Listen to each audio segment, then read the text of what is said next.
Ce matin, nous allons écouter rapidement le message du jour avant d'évoluer dans ce culte spécial. Et le texte que nous allons lire comme texte de base, c'est dans l'évangile de Jésus-Christ selon Jean, chapitre 14. Je vais lire le verset 26, je vais lire le verset 17, et le verset 16 et le 17. Donc Jean 14, verset 26, d'abord, le verset 16 et le verset 17. Je lis et après je prie et nous allons démarrer. Jean, chapitre 14, verset 26, 16 et 17. Mais le Consolateur, l'Esprit Saint que le Père enverra en mon nom, vous enseignera toutes choses et vous rappellera tout ce que je vous ai dit. Verset 16. Et moi je prierai le Père, et il vous donnera un autre Consolateur, afin qu'il demeure éternellement avec vous.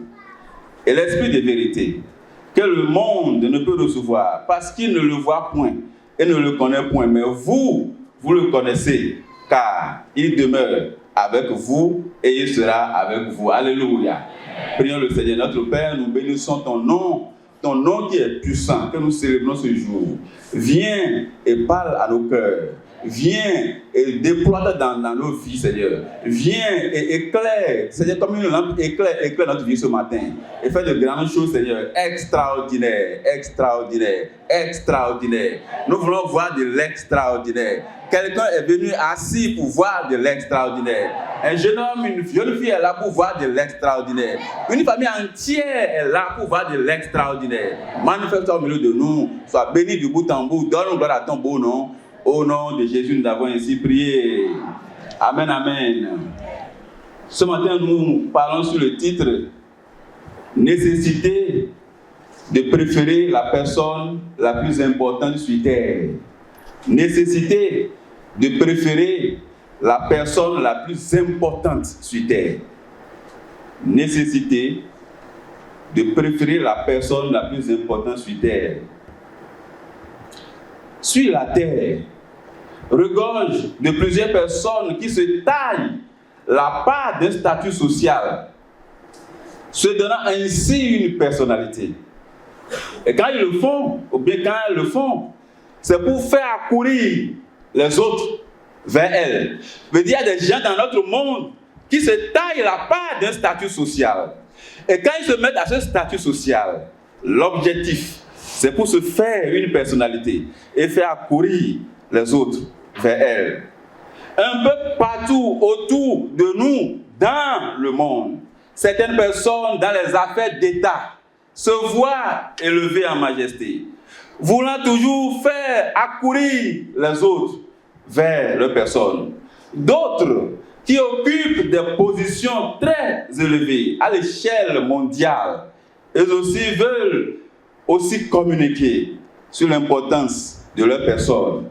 Mais quant à l'Église de Jésus-Christ, depuis son établissement sur la terre, cette Église, jusqu'à nous, jouit de la personne de l'Esprit Saint. Cette personne qui bénit, cette personne qui ressource, cette personne qui vivifie, cette personne qui distingue, laquelle, dont toi et moi, chrétiens, ce matin encore, expérimentons et jouissons de sa compagnie heureuse.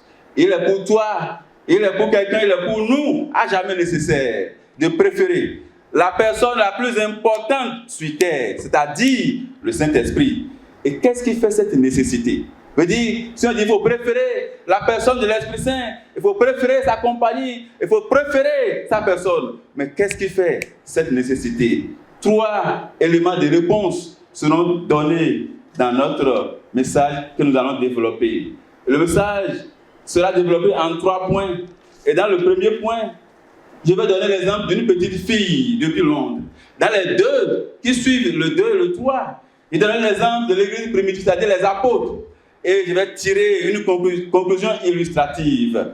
Et maintenant donner l'exemple d'une personne âgée. Premier point maintenant, qu'est-ce qui fait la nécessité de préférer la personne la plus importante sur terre, c'est-à-dire le Saint-Esprit? 1. Son illumination de notre esprit. Son illumination de notre esprit. Qu'est-ce qui fait la nécessité de préférer la personne la plus importante sur terre, c'est-à-dire le Saint-Esprit, premièrement, son illumination de notre esprit. 2 Corinthiens 4, verset 6 déclare, car Dieu qui a dit la lumière brillera du sein des ténèbres, a fait briller la lumière dans nos cœurs pour faire resplendir la connaissance de la gloire de Dieu sur la face de Christ. Dieu a fait briller du sein des ténèbres la lumière dans notre esprit, dans notre cœur, pour révéler la gloire de Christ. L'Esprit de Dieu brillera encore dans ton cœur pour révéler la gloire de Christ. Alléluia. Alléluia. Dieu a fait briller dans les ténèbres son esprit. Et cela a brillé dans nos cœurs pour faire resplendir la gloire de Christ. Pour faire resplendir la connaissance de Christ. Dans notre monde, il y a des grands hommes d'État qui ont dirigé. Par exemple, nous pouvons mentionner Catherine II, qui est quelqu'un qu'on appelle un despote éclairé. Celle-là a dirigé. Alexandre le Grand, conquérant du bout du monde, très célèbre, pour avoir été l'un des plus grands. Nous avons Richard, cœur du lion, roi d'Angleterre, très célèbre par sa bravoure et son courage. Et nous avons ainsi de suite. Ainsi de suite. Mais ils ont fait le temps, mais ils n'ont pas pu illuminer un seul esprit, ni eux-mêmes, ni leurs parents, ni leurs connaissances, ni leurs enfants, ni les époux qui se sont mariés, ni leur entourage, jusqu'au jour de leur mort. Mais l'illumination au sens spirituel consiste à allumer la lumière. Que la lumière soit allumée dans ton esprit ce matin. Que la lumière soit allumée dans ton cœur. C'est ça qu'on appelle illumination. Quand l'Esprit de Dieu descend, comme on l'a chanté, il fait briller la lumière, sa lumière dans notre esprit. Il fait briller sa lumière dans notre entendement. Il fait briller sa lumière dans notre cœur. Et là où il y a les ténèbres, il fait briller sa lumière là. Là où c'est sombre pour nous, il fait briller sa lumière. Et je prie pour que l'Esprit de Dieu fasse briller sa lumière dans le cœur de tous ceux qui sont assis ce matin. Alléluia. L'illumination au sens spirituel consiste à allumer la lumière. La source de l'illumination spirituelle, c'est Dieu le Père. C'est lui qui est la source. Et le canal par lequel la lumière nous parvient, c'est le Saint-Esprit. Et toi et moi, nous sommes les bénéficiaires. Alléluia. La source, que tu sois connecté à cette source-là qui est Dieu ce matin, et que le canal aussi te transmet le message qui est de faire briller la lumière. Comme on allume une lampe, que la lampe soit allumée dans ton cœur, dans ton esprit ce matin, pour que ton entendement à partir de maintenant soit différent. Tu as servi le Christ pendant des années, mais ce matin ça sera différent. Parce que le Père va déclencher le processus. Et l'Esprit Saint va recueillir la lampe et la faire briller dans ton cœur. Alléluia. C'est ça l'illumination de l'Esprit.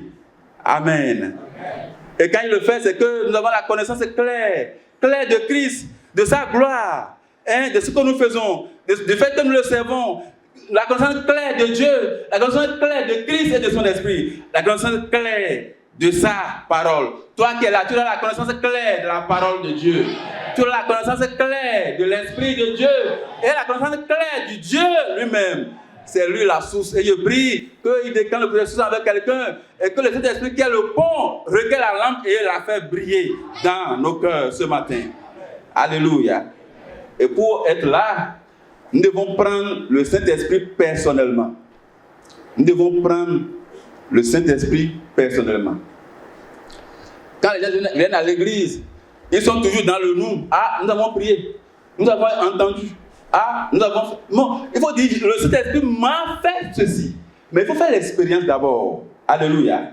Nous devons prendre le Saint-Esprit personnellement. Une petite fille dans une grande réunion à Londres, un jour, pendant que le message sortait. Le message sortait et le messager parlait à toute la congrégation, mais cette personne, cette petite fille s'est donnée. Elle a ouvert son cœur, son esprit, son entendement. Et elle recevait le message directement. Et elle va acheter ça, elle dit maman, mais est-ce à moi que le prédicateur est en train de parler? Maman dit non, il parle à nous tous. Il dit oui, mais moi je sens ça personnellement. Alléluia. Donc il y a des gens qui sont toujours dans le nous. Non. Oui, le nous, c'est communautaire. Mais ce que tu vas expérimenter sera individuel au nom de Jésus. La lumière va briller dans le cœur de nous tous. mais va briller dans ton cœur. Va briller dans ton cœur. Alléluia. Deuxième point rapidement, qu'est-ce qui fait la nécessité de préférer la personne la plus importante sur terre? Deuxième point, sa vitalité dans l'Église. Sa vitalité dans l'Église. Luc chapitre 24, verset 49.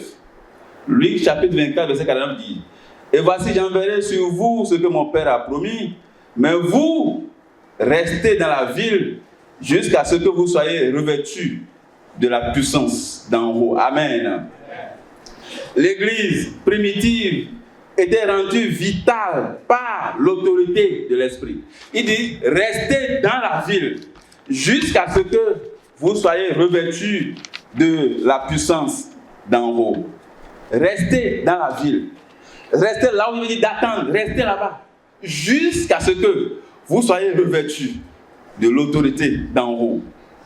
Dans l'Église primitive, le Saint-Esprit, dans l'Église où le Saint-Esprit se meut, le Saint-Esprit fait une grande différence dans les personnes remplies et la différence est écrasante. Veut dire, quand on rentre dans une église ou bien on vient dans une église et que cette église est remplie du Saint-Esprit, où le Saint-Esprit est en mouvement dans cette église, ça veut dire que les membres de cette église sont remplis de l'Esprit de Dieu. Et quand les membres sont remplis de l'Esprit de Dieu, il y a une grande différence qui se produit dans la vie de chaque personne. Et cette différence est grande. Elle ne se fait pas simplement au dehors, ce n'est pas seulement extérieur. Non, mais c'est d'abord à partir de l'intérieur. Dans nos églises, nous pouvons déjà, à la main sur le cœur, dire qu'on a réalisé beaucoup de choses, mais extérieures. On a des projets, on a fait ci et ça. Oui, mais la plus importante, c'est que nous devons être touchés à partir de notre intérieur. Et c'est ça la vitalité. Toi qui dont l'esprit ne se meut pas comme ça se doit, ce matin, tu reçois cet esprit de vitalité qui va et qui vient dans ta vie au nom de Jésus. C'est ça le rôle aussi de l'esprit de Christ. Le jour où il a fait descendre dans l'église. Alléluia. Les choses visibles étaient possibles. Les choses extérieures étaient possibles. Les choses de dehors étaient possibles. Mais la chose la plus importante, c'est que l'intérieur doit d'abord transformer, doit subir l'opération. Et ce matin, il faut que ton intérieur soit transformé et reçoive cette transformation au nom de Jésus. Et qu'il y ait ce changement interne individuel dans ton cœur, dans ton esprit et dans ta vie. Parce que tu es déjà rempli et tu seras continuellement rempli au nom de Jésus. Dans l'église apostolique primitive, il y avait de l'autorité. Oui, il y avait de l'autorité. Les gens allaient, les gens faisaient. Mais sous les effets de l'autorité, c'est ça qui rendait l'église primitive une église vitale, vivante, vivifiante et efficace. Alléluia. Si toi tu n'es pas vivant, mais il faut comprendre. Rencontre le Saint-Esprit, expérimente-le. Il te rendra efficace, il te rendra vivant, il te rendra vital. Alléluia. Et ta vie sera une vie vitale. C'est ça aussi ce que nous prenons. C'est nécessaire que notre vie soit rendue vitale. Alléluia. Et c'est ça l'autorité. Il dit, restez là dans la ville, restez là dans la ville, en entendant, restez là dans la ville jusqu'à ce que vous soyez remplis de l'Esprit que mon Père a promis qui va descendre sur vous. Amen. C'est dans Luc chapitre 24, verset 49 qu'il a dit ça. Nous pouvons donc nous demander dans nos services au culte rendu à Dieu aujourd'hui. Oui, est-ce vraiment Dieu ou l'Esprit de Dieu qui est à la charge? Qui est à la charge? Parce que nous prêchons aujourd'hui la personne de cet esprit. Mais dans nos cultes, dans nos rassemblements, dans nos regroupements, dans nos cultes d'adoration, mais qui est à la charge? Oui, comprends bien. La première église, l'église primitive, était rendue vitale parce que l'Esprit de Dieu les a couverts de son autorité. Sois couvert de l'autorité de l'Esprit de Dieu et que ta vie soit vitalisée au nom de Jésus. Alléluia. Qui est à la charge de ce que tu fais dans la maison du Seigneur? Qui est à la charge du chant que tu chantes pour le Seigneur? Qui est à la charge de tout ce que tu entreprends pour lui? Oui, comprends bien, l'Esprit de Dieu a rendu vitale la vie de l'Église parce que l'autorité leur a été conférée. Amen. Une Église remplie de l'Esprit ne peut pas fonctionner en dehors de l'autorité. du Saint-Esprit. Ce qui s'est passé le jour de Pentecôte a été la transmission ou la communication de l'autorité de Dieu sur cette église locale. Le Saint-Esprit dans la vie des personnes remplies avec l'Esprit, donc dirige la vie de cette personne-là. Alléluia. Alléluia. Dans Actes chapitre 4, verset 31, la Bible dit, quand ils eurent prié, le lieu où ils étaient assemblés trembla. C'est le tremblant qui m'intéresse dans ce verset. C'est le tremblant qui a fait tout le reste du verset. Il dit, quand ils se réunissent pour prier, le lieu où ils étaient rassemblés trembla. C'est ça, on appelle la vitalité. C'est ça qui est l'autorité de Dieu. Alléluia. Faites trembler la terre, ou faites trembler nos adversaires, ou encore faites trembler le monde invisible qui s'acharne contre nous, qui s'acharne, qui veut bloquer la proclamation de l'évangile de Christ. Oui, ça se fera seulement si l'Église est vitale par l'autorité qui est communiquée à elle. Alléluia. C'est ça qu'on a vu avec les apôtres. Ils ont fait trembler le lieu parce qu'à cause de la vitalité qui était dans l'Église, par l'autorité qui leur était conférée. Je déclare que tous les adversaires qui sont là vont trembler parce que l'autorité qui est en toi va les faire bouger au nom de Jésus. Troisième et dernier point. Qu'est-ce qui fait nécessité de préférer la personne la plus importante sur terre, c'est-à-dire le Saint-Esprit? Troisièmement, sa présence divine en nous et avec nous. Sa présence divine en nous et avec nous. On a vu son illumination, on a vu maintenant sa vitalité, maintenant, troisièmement, sa présence divine en nous et avec nous. Jean chapitre 14, versets 16 et 17 dit ceci, moi je prierai le Père et vous donnera un autre consolateur afin qu'il demeure éternellement avec vous. 17. L'esprit de vérité que le monde ne peut recevoir parce qu'il ne le connaît point et ne le voit point. Mais vous le connaissez car il demeure avec vous et il sera en vous. Alléluia. L'une des choses qui arriva au jour de Pentecôte, encore, c'est qu'ils eurent la conscience soudaine de Dieu étant réellement présent avec eux. Jusque-là, ils ont marché avec Christ. Jusque-là, ils ont parlé avec Christ. Jusque-là, ils ont même dîné avec Christ. Mais la chose qu'ils n'ont pas pu faire jusqu'à ce qu'ils ne partent et qu'ils ont fait après la Pentecôte, c'est qu'ils ont eu la conscience claire de la présence divine en eux. Alléluia.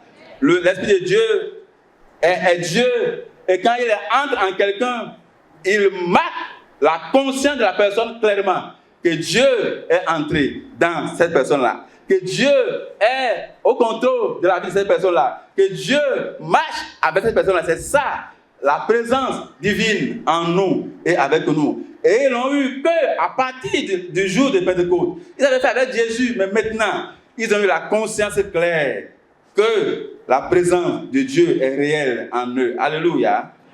Le Saint-Esprit a fait descendre le jour de Pentecôte un sentiment de présence manifeste de Dieu dans leur vie qui était plus riche que tout ce qu'ils avaient vécu et expérimenté. Ils avaient déjà expérimenté et vécu beaucoup de choses. Mais ils ont expérimenté encore plus riche que tout ce qu'ils avaient déjà fait. À savoir, la conscience claire que Dieu est maintenant présent dans leur vie. Et non seulement dans leur vie, est avec eux et marche avec eux. Dieu est présent à tes côtés et Dieu est présent avec toi et il marche avec toi au nom de Jésus. C'est ça aussi le bien fondé de ce que nous célébrons aujourd'hui. Ce qui manque à beaucoup d'églises aujourd'hui et de chrétiens aujourd'hui, c'est ce sentiment de la présence réelle, officielle de Dieu dans les situations, dans les moments difficiles. Oui, Dieu est présent. Dieu est là. Non seulement il est en toi, mais il est avec toi. Et il va avec toi. Il va avec toi. Amen. Le matin, il se réveille avec toi. Oui, et quand tu es en ville, il va en ville avec toi. Amen. Quand c'est compliqué, il est là avec toi. Ce n'est pas seulement en toi, mais il est avec toi. Il avait eu cette présence claire, réelle de Dieu. Oui, en eux, à partir du jour de Pentecôte. Alléluia. Beaucoup ont confiance en Dieu. Oui, Dieu existe. Dieu est bon, Dieu est fidèle, Dieu est miséricordieux, Dieu est gracieux. Ils chantent et ils font beaucoup de bruit. Mais quand il s'agit de voir, mais est-ce qu'il est là en toi? Mais il faut démontrer. Est-ce qu'il est présent? Est-ce qu'il marche avec toi? Mais il n'a pas de réponse. Alléluia. Mais tu vas expérimenter la présence de Dieu en toi par l'Esprit qui est là. il est en toi, il est avec toi, il marche à tes côtés au nom de Jésus. C'est ça aussi l'Église. Quel est ton cas ce matin? Est-ce que tu as la conscience claire de sa présence? Est-ce que tu as la conscience claire de la présence de la divinité en toi? Est-ce que tu as la conscience claire de sa présence à tes côtés, marchant avec toi, te donnant des ordres, des instructions claires? Oui, il est en toi et il est avec toi et il marche avec toi. C'est ça la personne du Saint-Esprit. Alléluia. Pour conclure, je dirais que l'illumination de notre esprit par la personne du Saint-Esprit est le point de départ de notre message. Donc, quand on a commencé, on a parlé du fait que nous avons été illuminés par l'Esprit. C'est le point de départ. Puis viennent les deux autres points qu'on a développés, à savoir la vitalité de l'Église par l'autorité de l'Esprit et la conscience claire de la présence divine en nous et avec nous. Ces questions, toutes traitées ce jour, ne sont pas une question d'âge et d'ancienneté. Non, ce n'est pas que lui, il a l'âge. Donc l'Esprit peut l'éclairer. Non, non, non. Ce n'est pas que lui, il est âgé, c'est un doyen. Ah, c'est le doyen. C'est le doyen. Non, ce n'est pas affaire de doyenneté ou bien d'ancienneté ou bien de petitesse. Non, l'Esprit, il touche quiconque, il touche tout le monde et il te touche ce matin au nom de Jésus. Donc ce n'est pas question d'âge. Non, mais il faut que nous prenions le Saint-Esprit personnellement. Et soyons prêts à vivre cet esprit pour qu'il illumine nos vies. Alléluia. Un jour dans une classe, pour terminer, dans une classe, il y avait deux catégories d'élèves. La première catégorie, c'est celle dont l'âge est homogène, c'est-à-dire l'âge de 12 ans, 13 ans. Mais il y a un seul qui est vieux élève dans la classe. Peut-être 50 ans d'âge. Et vous savez qu'avant, on faisait calcul mental. Donc on dit, le maître dit 1 plus 1, n'est-ce pas? Et il touche 1 plus 1. Et il compare un coup, il donne la réponse. Maintenant, le maître dit 1 plus 1. Et les plus jeunes, il dit égal à 2, égal à 2, égal à 2, égal à 2. Mais on arrive chez le jeu ne connaît pas la réponse. N'est-ce pas? Maintenant, le maître ne veut pas bouger, il veut qu'il donne la réponse. Parce qu'il estime qu'au moins il connaît 1 plus 1, n'est-ce pas? Mais il ne connaît pas. Donc, le vieux est là, il dit, si mais qu'on ne peut pas suivre. Il dit, mais bouge-moi, je ne comprends pas, mais il faut bouger, va vers les autres élèves. Parce qu'il ne comprend pas. Pourquoi? Parce qu'il n'a pas été illuminé. Alléluia. Beaucoup de personnes lisent des versets, ils lisent des textes, ils lisent même des choses simples. Parce qu'ils n'ont pas été illuminés. Ils n'arrivent pas à comprendre. Mais ce matin, tu seras illuminé. Alléluia. Amen. Les 3 points qu'on a pu déployer ce matin, aborder ce matin, c'est que le Saint-Esprit, c'est nécessaire que nous préférons sa personne parce que 3 choses, premièrement, son illumination de notre esprit, secondo, sa vitalité dans l'Église, et enfin, troisièmement, pourquoi nous devons préférer sa personne, sa présence divine en nous et avec nous. Que le Seigneur vous bénisse. Bon dimanche à vous et à bientôt.